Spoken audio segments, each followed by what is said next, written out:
Gustong lamang nitong si Era kung kaya't inutusan niya itong si Felisa na gagawin ng lahat nang sa ganun sila ang mananalo.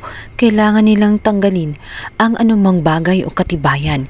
Kung kailangan sunugin ang mga yun ay dapat gawin niya nang sa ganun hindi ito maging hadlang sa kaso na gagawin nila dito kina Samson at kina Ayla. Bagay na ginawa din niya agad-agad, ngunit hindi niya magagawa ng tuluyan dahil sa naharang ito ni Lilet at nakuha niya at naisalba niya ang naturang dokumento na kailangan upang ebidensya at para rin gagamitin ni Lilet na depensa dito kina Samson at kina Ayla.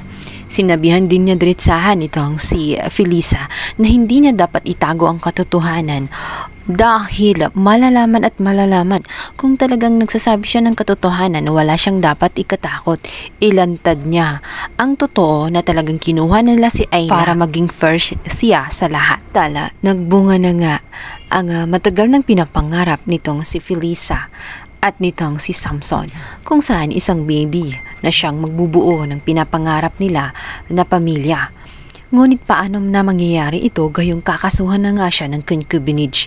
Ito na bang baby ang gagamitin din nilang dahilan para sa tuluyang pagsampangan nitong si Felisa dito kay Samson?